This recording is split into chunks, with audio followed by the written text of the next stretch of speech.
Toro Y Moi, Underneath the Pine. Herbity derp, derp, derp, herbity derp. Hi everyone, Anthony Fantano here, the internet's busiest music nerd. And it's album review time. Review. A couple things before we get into this. On the needledrop.com, a new mixtape from Fashawn. Download that shiz. Linked in the D-box. Along with a stream to the new Dodd Cult split. You can hear the whole Dodd Cult side. Really awesome black metal there. And a review of a track, an audio review of a track from the new Bright Eyes LP. Okay, that guy Seb says, Mr. Fantano, when you can please review the new Toro Y Moi album Underneath the Pine, I'd like to hear what you have to say.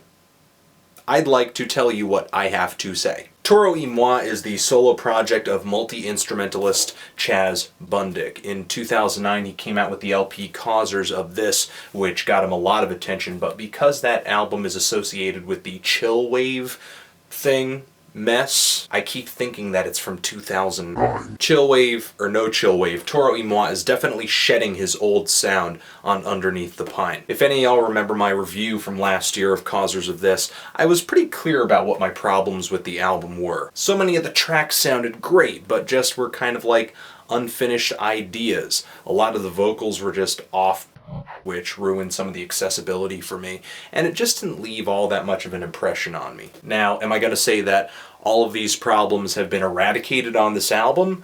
Most definitely not. But easily, this thing puts Causers of This to bed. Speaking of bed, why aren't you in it? You're reviewing music at 3 o'clock in the morning. Is it dark out? This has been an error in continuity. Thank you for politely ignoring and refraining from comment on this error in continuity.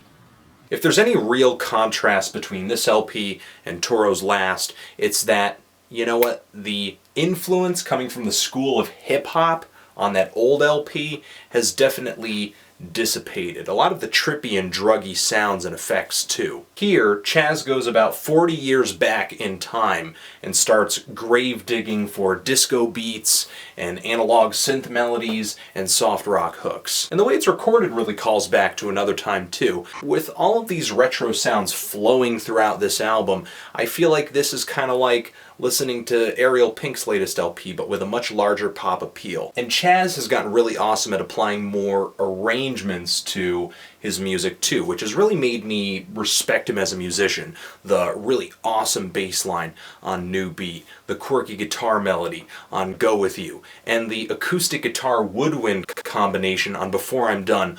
All of it. Really impressive. I guess the biggest issue for me on this LP is that I'm still not digging the vocals all that much. They are on pitch a lot more now than they were back then, but the thing is, Chaz is just not the most captivating vocalist in the world. His voice just comes off really dreamy, really sleepy, and about half of the time he's burying himself under all of his production. Plus, even though there's a lot of varying instrumentation throughout this entire LP, the vocals, because they feel so unchanging, just give me this deja vu, this sameness that really isn't helping the album for me. I'm not going to say it's a bad thing. What I'm going to say is that it's his thing.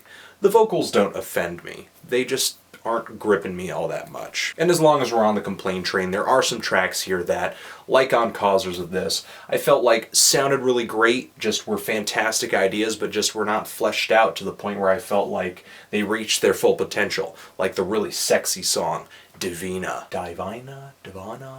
Overall, I wouldn't chalk it up to being much more than a good listen, a really, really good listen. It's just kind of in one ear and out the other for me, though it's very likable and pleasant while it's on. This LP didn't blow my mind or leave a huge impression on me, but it does have some really, really strong singles. I know I'm going to be praising the song New Beat by the time I have to write out my 2011 lists. I think some fans may be shocked a little bit by the change of sound on this album, but overall, for me, everything that Toro Y Moi's albums before this had to offer has noticeably been improvement, which is why I'm feeling like a light 7 on this thing. Strong 6, light 7.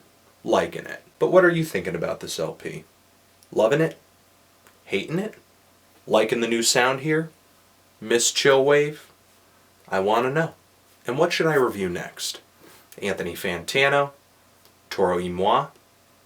Underneath the Pine? Forever.